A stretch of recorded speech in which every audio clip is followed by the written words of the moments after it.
Hey guys, thanks for stopping on the Pete's Garage. You know, I get to work on a lot of really cool cars. I get to build a lot of really neat engines and meet a lot of really cool people. But you know what? I also do a lot of maintenance and routine work on my cars and my friends and relatives' cars. And I do it to help them out because, let's face it, it really is expensive to get your car fixed. Parts are expensive, depending on the part or a dealer part. They can rate you on parts. Labor is expensive. Your time is expensive. It's expensive. So I do a lot of maintenance and repairs on my friends and relatives' cars. And I'm a firm believer that with a little effort and a minimum investment in tools, you can fix your own car and save a lot of money in the process. Now, what I'm going to be doing today is I'm going to be changing the front wheel bearings, the wheel hubs, on a 2012 Chevy Malibu. And the first step in the process before you have to fix anything, obviously, is to diagnose the problem. So what I want to do in this video is very simple.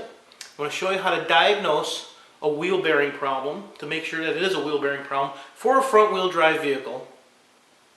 The safety precautions you need to do when you, safety precautions you need to take when you're changing the wheel bearings, how to change the wheel bearing successfully, and then making sure that you've installed it properly. And then we'll talk a little bit about parts, where to get parts from, and what to do.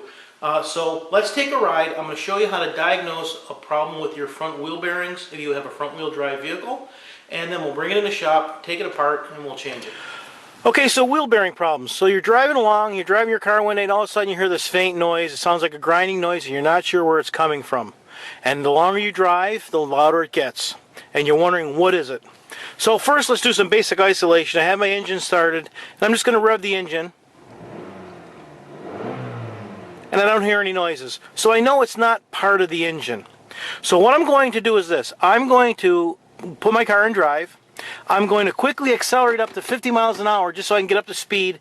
And you're going to hear whirring sounds like whirr. That's the bad wheel bearing. Now, I'm going to adjust my speed. You'll hear the whir, you'll hear the sound will change with speed. So it's whirr. If the sound changes with speed, it's somehow attached or somehow connected with your drivetrain, which is your transmission, your axles, wheel bearings, tires, that kind of thing. So if your sound changes with speed, think drivetrain. If you're in park and you hear it, think engine. Okay? So now, again, I'm going to speed up. And once I get up to speed, you'll hear the sound change. And what I'm going to do is, as I'm driving, I'm going to take the wheel and I'm going to kind of pretty harshly, I'm going to steer left and right like this as I'm driving. And you'll hear the sound change. And if the sound changes when I'm driving 50 and I'm going like this with the steering wheel, it's a wheel bearing, because what's happening is the drive shaft is, here's your wheel, and the drive shaft is going like this. The drive shaft is in the yoke and it's moving in and out. So it's putting pressure, or it's putting a stress on the bearing, and it's taking stress off the bearing. And as you do that, the sound will come and go. That's what indicates you have a wheel bearing problem. Isolating which one is a different problem. You can do that by just touching your wheel. One wheel will be hotter than the other, and the hot wheel, well, not really the hot wheel. the wheel that's warmer than the other one is most likely the wheel bearing problem, because you have more friction leads to heat. So that's how you determine your wheel bearing problem. Okay, so I got my car in drive. I'm going to quickly accelerate up to 50, and you'll hear the whir. You can hear it already. Hear the whir.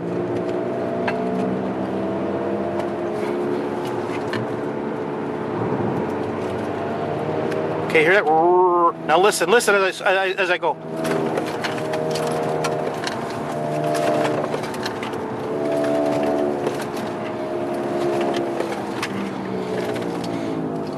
Okay, so there you go. You had a change in sound as I went left to right, which tells me 99.9% of a chance that it's a wheel bearing. Now, I don't recommend you do this on your street. Luckily for me, less than a half a mile from my house, I have this undeveloped industrial park, and I have like a quarter-mile strip with a bunch of curves, and I can come here and test out all my cars. Lucky for me. But find yourself a big empty parking lot, get up to speed, and just steer left and right violently like that. And if you hear the volume change, or you hear something change in the sound while you're doing that, it's most likely a wheel bearing. Now, let's go back to the shop and we'll take it apart. Okay, so I determined that I most likely have a wheel bearing problem. If you can isolate which one it is, you can change just that one. But when I do parts like that have two parts, like shocks, struts, wheel bearings, whatever, I change both of them. I'm going to change both sides because I like to have new parts. Unfortunately, the wheel bearings on this car only lasted about 66,000 miles before I started to have the sound. 66,000 miles is really not a lot. So there's something funny going on there. I don't know what it is. Take a look at the wheel bearing. Now, if you hear the sound and you do the test like I just showed you, don't pull off to the side of the road. Don't slam on your brakes. You know, by all means, get it fixed as soon as possible. But chances are your wheel's not going to fall off. It's not going to lock up. It's not an imminent, like a loose wheel. It's not going to fall off. So don't panic. That's number one. Don't panic. And you want to plan it out. I drove an additional roughly maybe 250 miles with that sound. So I probably drive another couple hundred before it really gets bad. So I drove it for a couple reasons. Number one, I simply didn't have the time to do it. And two, I ordered the parts online rather than buy them locally. And this is why I did it. So let's go over some really quick math if you're going to do this for yourself. I called around and got some estimates. How much it would cost me to have both my wheel bearings changed on my car. I got prices anywhere from $650 to $875 to change wheel bearings. Two wheel bearings, $875. That's a lot of money. So you have the same problem. You want to do it yourself. You can save a ton of money by doing it yourself. Even if you don't have the tools, let's go over some quick math. Locally, from one of the big box, actually I looked at a couple of the big box, AutoZone, Advanced Auto Parts, stores like that. I looked at their prices locally for wheel bearings. They were about $130, $35 per wheel bearing. So it would cost me $270 just for the parts. I bought them online from rockauto.com, and I use Rock Auto a lot for a lot of parts. I ordered them on Wednesday. Took 2-day shipping. It was only $18.95. I received them on Friday, and Saturday morning I have them ready to do my job. I was able to buy those parts from Rock Auto, including shipping, for $240. So I already saved $35 just by ordering them online. And if you have time to do the repair, order it online, have it shipped right to your house, no problem. So I'm already saving $35. So I'm doing the repair right now myself for about $218 for roughly $240 for parts. So you got $240 for parts. If you buy and then a tool, now these are the tools you're going to need to do the job. You're going to need a jack and jack stands. And if you don't have them, for a $30, maybe $39 investment from Sears or Harbor Freight, you can buy a nice 3.5-ton hydraulic jack, or 2-ton, 3.5-ton, somewhere around there, hydraulic jack with jack stands for $39, somewhere around there. And you'll have that for your entire life. I've had mine for such a long time, I don't even remember when I bought it. So you're going to need a jack with jack stands. You're going to need a basic tool set, standard and metric. And again, you make the investment, $50, you're going to have it. So those two basic tools are what you're going to need to do the job. So if you bought those tools, that's $80. But that's an investment you'll have for the rest of your life. And you're going to need a special socket to take the big nut off the axle. And those are kind of expensive, but you can go to AutoZone or Advanced Auto Parts or your local auto parts store, and they'll borrow you or loan you the tool you need to take off that big nut, and you'll see when we get there. So I'm doing the job myself for $240 versus anywhere up to $840. So I'm saving a minimum of $400 to $600 by doing it myself.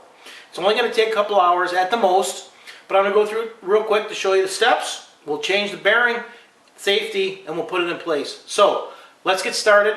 I'll take the wheel off, and we'll go through the safety and take the wheel bearing off. Now, if you're lucky enough, and your car comes with a tire iron and the spare tire, you can break your lug nuts loose, and break them loose while the car is on the ground, so the wheel is held in place, and it makes it easier to break the lug nuts.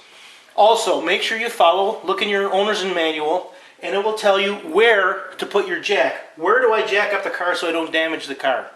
Same thing with hydraulic jack. You want to know where you position the jack so you don't damage the under of your car. Have your jack stand ready so you can put it under a suspension member and make sure the car is properly supported so you don't hurt yourself. I have an air tool, so I'm going to take this tire off and we'll take a closer look. Okay, I have my tire off, my wheel off, and let's talk safety for just a second. I have my jack stand underneath the vehicle, underneath the frame supporting member, so it's holding the weight of the vehicle. I leave my jack sitting in place. So, in emergency, if I need to, I can jack it up really quick. You don't want to take the jack out and have to try and get it under there if you have an emergency.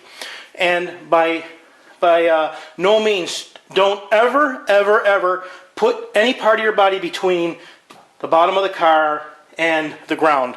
If something does happen, and accidents happen, things can happen. If you got something underneath this caliper or underneath there, you're gonna either pinch, lose a part, break a bone, it can crush you, you can even die. So it's dangerous. And I'm not saying that to scare you, but you just have to be careful. Make sure you have a jack stand that's in good repair. Have your jack, and once you have it supported, you can work on it safely. It's that simple. Now, there's a few things that I'm gonna have to do in order to remove the wheel bearing. First, I have to take off. I'm going to be taking off, and I'll move this coming closer so you can see. What I'm going to have to take off is I'm going to have to take off my caliper for my brakes, and that looks like it's about a 13 millimeter bolt in the back. There's one on the top, one on the bottom. Then I have to take off the yoke, which holds the caliper. There's a couple in the back, couple bolts in the back. Those are a little bigger. Looks like they're about 18 millimeter. Then I have to take off then my rotor will come right off. When my rotor comes off, you'll see the wheel bearing, we'll have it exposed, and we'll go from there. So you take those two off, and I'll show you some tips once I get this caliper off. Okay, I have my bolts out of my caliper here.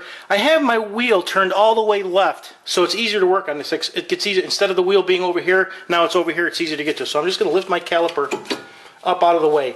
Now this caliper is connected with a hose. And what you really don't want to do is you don't want to just let it hang. You don't want to let it go and just let it hang there, because it'll put stress on your hose here, and you don't want to have stress. So just put it up here, kind of out of the way, and just sit it up, and that way you won't put stress on this hose and run risk of ruining your hose. Now I can take this yoke off. There's only 2 bolts back here. I'll take those off, and my rotor will come right off. Okay, now my yoke, I have one last bolt to take out. There's my yoke. There's only 2 that hold it on.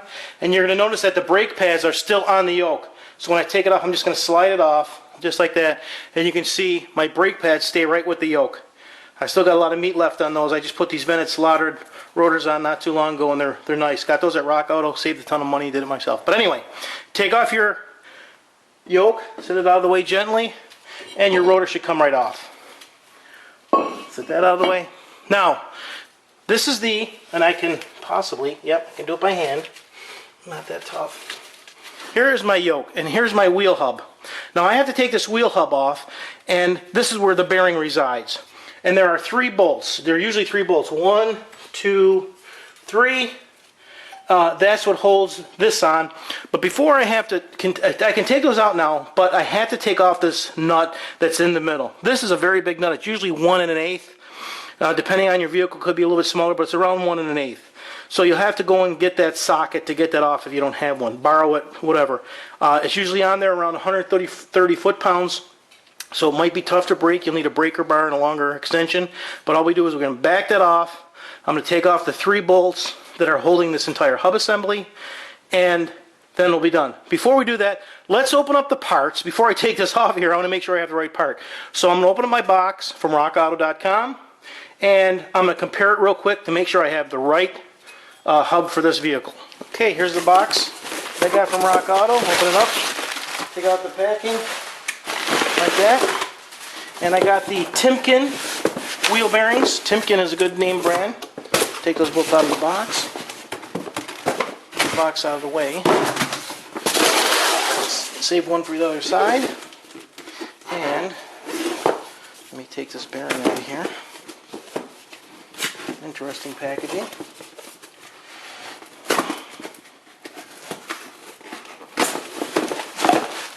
Okay, so now I'm going to put that back inside, take out pull out my hub. See what instructions come with it. I'm going to read through these really quick to see if they have any recommendations that are different than any other wheel hub that I put in. And going to hold it up to here, and this is what I'm looking at. I'm looking at the anti-lock brake sensor. I want to make sure that this anti-lock brake sensor is in the same location as it is on my vehicle.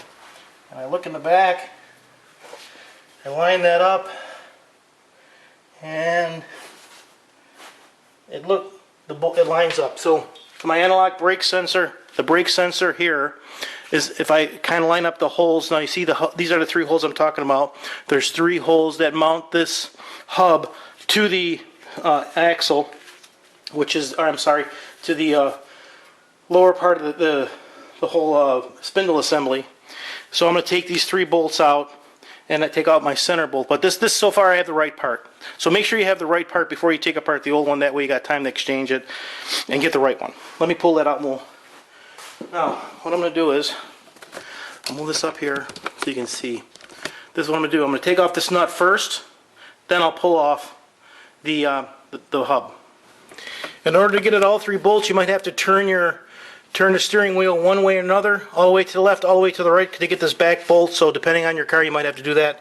Now I have my anti-lock brake sensor here. It's very easy. You just pull down this tab here, so you pull that down, and I disconnect my anti-lock brake sensor. Okay, and this comes off fairly simply by pushing on these tabs. You push them in, and then to pull it off. And now I can get ready to pull off my hub. Take off your anti-lock brake sensor. All you need to do is the wire. You just sort of take this pliers and you pinch that together, and it'll come right out. The connector comes right off the bracket. Now I can remove my axle nut. This happens to be what is this? 36. It's a 36 millimeter socket that goes on there, and I'm going to use my impact wrench.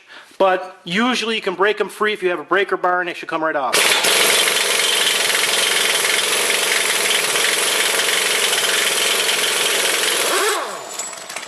That easy.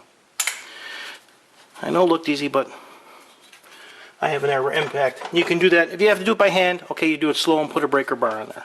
Now, what I have to do is I want to break this axle free. And there's a couple things we're going to look at here. Now, the axle goes through the wheel hub, and if you can see in there, there's a spline in there. So the axle is on a spline.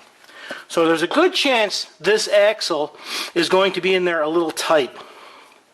If you look very, very close, you can see there's an indentation here.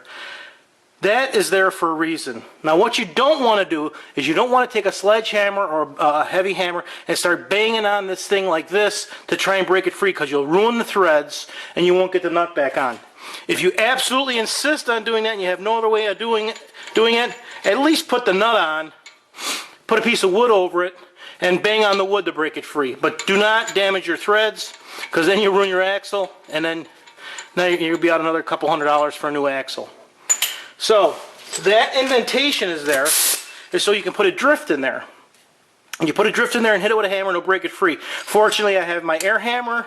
I'm going to put my air hammer in here and just drive that axle out. Okay, see how loose that is? Came out really easy. I'm willing to bet that if I had just a drift and a hammer, it would have broke free extremely easy. Now, I have to get my hub off. And I'm going to zoom back. Whoops, other way.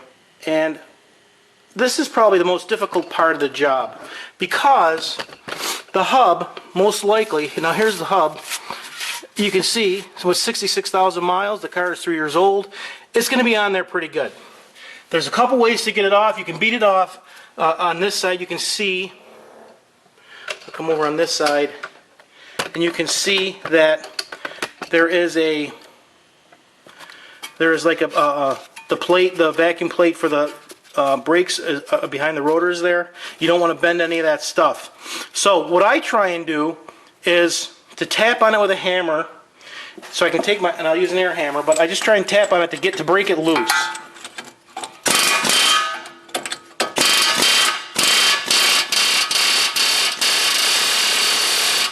Just to break it loose like that. So what you can do is break it loose, and you can get in here with a tapered chisel, put it in there and lightly tap, and just go around the whole hub, and it'll eventually come free. So let me do that. Okay, I shall admit that was a little bit more difficult to pry off, but I did get it off in a couple seconds. I take off my hub, and there it is. It falls right off. Take my plate off. Now, what you want to make sure is you want to take a quick look at your axle here and look inside. to make sure you haven't damaged anything. This is your axle. This goes right to the transmission. This is the spline that's going to go into the new wheel bearing, and you want to keep it clean. Don't get any rust, don't want anything fall in there. Keep it nice and clean. Just take a quick look at it. Okay, everything looks fairly clean. Now, it looks like there's a race in here. A race is nothing more than something that goes around the bearing that should make it easier to put in and take out. What I mean is, the race is the part this part here that holds the switch, the sensor, the wire for the switch for the anti-lock brake. Okay, so I'm going to push that out. There's a little gap here, so I just put my screwdriver in there. There. And I pop out my, push the axle in a little bit, pull it, wire through, so there's my anti-lock brake sensor. So, before I continue, what I'm going to do is I'm going to clean up the inside of this spindle. I'm going to clean it up with just with a wire brush and some like PB Blaster or something. I'll just clean it up real good, make sure my axle's nice and clean, and then we'll get the new bearing ready to put in. Now I've got my hub. I put my wire through first.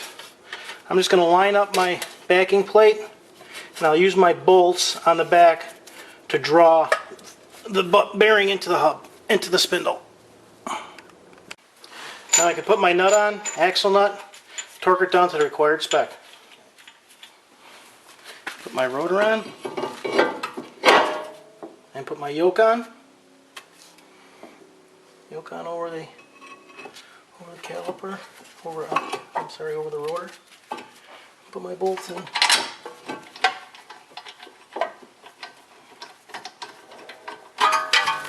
Take my caliper, brake caliper, slide it down over my brake pads. Put the bolts in. Reconnect my anti-lock brake connector, snap it in place. Okay. Before I put my wheel on, just give it a quick turn, make sure everything's nice and free. Nothing's binding up. The brakes are installed right. Everything looks good. Put my tire on, I can lower it down. When you're putting the nuts back on the wheel, you don't have to put any anti-seize or never seize on your threads. That'll, especially if you have aluminum wheels, because that will change the torque. And I have heard people putting lubricant on the threads for their wheels, and a person told me that the wheel actually came off on a highway. So the lubricant or the anti-seize or never seize nickel, whatever you want to put on there, on your threads will change the torque, and if you have aluminum wheel, it can come loose and fall off. So be careful when you use that stuff. So here's the bad bearing. You can sort of, when I turn it, I can sort of feel it grinding just a little bit. And these are usually sealed. There's usually no maintenance. And like I said, it was only 66,000 miles before this one failed, which is pretty unfortunate. But still, not too bad. You can see how water got in there and kind of destroyed around the seal. And that's where the grinding was, right here, the whirring sound. Here's the pattern. You can just hear that grinding around as you drive. That's what the wheel bearing looks like when you take it out. Bad one. Bad. So there you have it, guys. That's how you change your wheel bearings. Again, order your parts in advance. Make sure you have enough time to do the job so you don't have to rush. And I have to admit, getting the bearing itself out of the spindle was a little difficult. I had to put a little heat on there, so if you got a little problem and it's frozen in there, heat it up, torch, chisel, hammer it, it'll come right out. I broke it free. I changed both sides. I didn't change one. The weird thing about this job was, when I heard the noise, it started coming from the right. Then it kind of switched to the left as it got louder, and then it switched back to the right. It ended up being the right wheel bearing that was bad. That's why I change them both, because you never know. If one's going bad, the other one might be going bad. Change them both at the same time, save yourself an aggravation, and get a job done in one day. Now I took it for a drive, noise is gone, runs beautiful. If you have any questions, leave a comment. I'll answer it as soon as I can. I appreciate all your comments. If you do this job, or you've done this before, and you have a little tip or trick you'd like to share with anybody, please. We're all here to learn, so share any tips or tricks that you have so we all can learn. I really appreciate you watching the video, and thanks for stopping by Pete's Garage.